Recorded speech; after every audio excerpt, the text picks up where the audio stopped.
Hello, traders. FX Pip Collector here. Today is Wednesday, November 13th, and this is my recap of the top viewed videos of the day.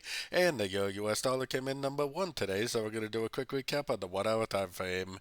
If you didn't see my full top down analysis on the euro dollar from this morning, make sure you check out the video linked at the end of this video over here.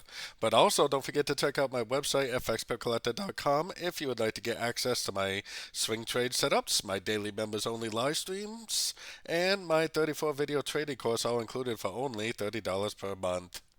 So another really good day for trend traders, that's for sure. We had CPI inflation data come out today.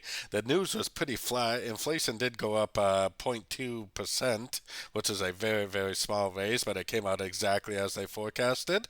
Now, I said this morning that as long as this continues to make lower lows, lower highs, then you definitely should be looking for shorts. We never had a break of structure, so you definitely should have been looking for shorts.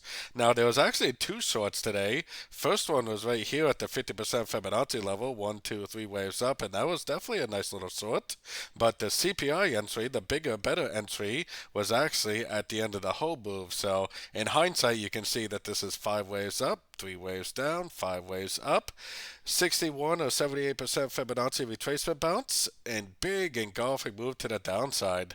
So another great day for trend traders, and I'm going to say it again, until we have a break in a series of lower lows, lower highs, you definitely should be doing nothing but looking for shorts at the end of every single one of these little pullbacks until the market tells you otherwise with a break of structure, preferably on like the 4 to 8 hour time frame to the upside.